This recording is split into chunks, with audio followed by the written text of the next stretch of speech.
আসসালামু আলাইকুম, স্বাগতম কেক ক্লাসিকে। কেমন আছেন সবাই? আজকে আমরা ছোলা ভুনা করব।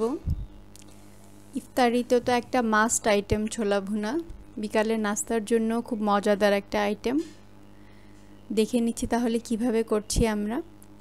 এই রেসিপিতে 1 কাপের মতো ছোলা নিয়েছি। ছোলাটাকে 6-7 ঘন্টা ভিজিয়ে রেখে সিদ্ধ করে নিয়েছি, আর বাকি উপকরণগুলো নিয়ে নিয়েছি।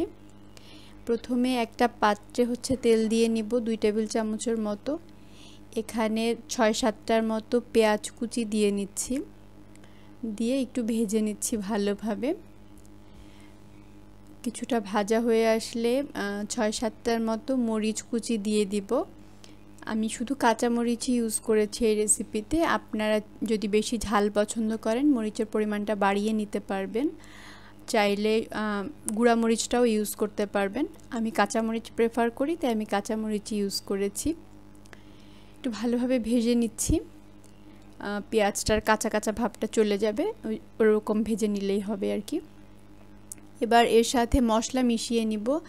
জিরা বাটা 2 চা চামচের মতো, রসুন বাটা 1 চা চামচ, আদা বাটা 1 চা চামচ দিয়ে ভালোভাবে মশলাটাকে কষিয়ে নিতে হবে। ভালোভাবে ভাজা ভাজা হয়ে যাবে এরকম করে নিতে হবে। কিছুক্ষণ নেড়ে মিশিয়ে নিতে হবে। 1 মিনিটের মতো মশলাটা করে রাখতে হবে। খেয়াল রাখবেন যাতে পাশে পুড়ে না যায়। এরপর এর মধ্যে আমরা দিয়ে দিব আলুটাকে। আলুটা আমি 2টা আলু সিদ্ধ করে কিছুটা প্রেস করে নিয়েছি, কিছুটা ভাঙা ভাঙা করে নিয়েছি। আপনারা চাইলে কেটেও নিতে পারবেন।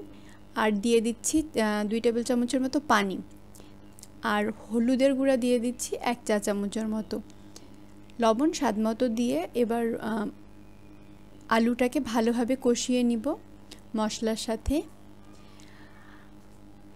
ভালোভাবে কষিয়ে নিতে 2 থেকে 3 মিনিটের মতো সময় লাগবে। আলুটাকে ভালোভাবে মিশিয়ে নিব। 2 মিনিটের মতো হলে আমরা ছোলাটাকে দিয়ে দিব। ছোলাটা 6-7 ঘন্টা ভিজিয়ে রেখে তারপরে ভালো মতো সিদ্ধ করে নিতে হবে। ছোলা যত বেশিক্ষণ ভিজবে তত বেশি কিন্তু ছোলাটা ফুলে উঠবে এবং খেতেও মজা লাগবে। ছোলাটা মিশিয়ে নিয়েছি আর দিয়ে দিচ্ছি 2 টেবিল চামচের মতো পানি। আমি একটু মাখা মাখা ছোলা ভুনাটাই পছন্দ করি, এ কারণে পানি কম করেছি। আপনারা যদি আর একটু বেশি ঝোল টাইপের পছন্দ করেন ছোলা ভুনাটা, সেক্ষেত্রে আপনারা একটু বেশি পানি অ্যাড করতে পারেন। এভাবে রান্না করে নিতে হবে 2-3 মিনিটের মতো। আমি এরপরে এতে মশলা দিয়েছি গরম মশলার গুঁড়া। গরম মশলার গুঁড়া দিয়ে নিয়েছি 1 চা চামচের মতো।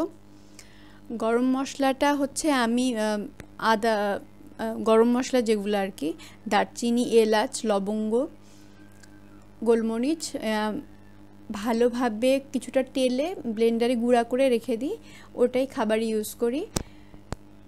গরম মশলাটা খাবার রান্নার শেষের দিকে দিবেন, তাহলে ফ্লেভারটা ভালো আসে।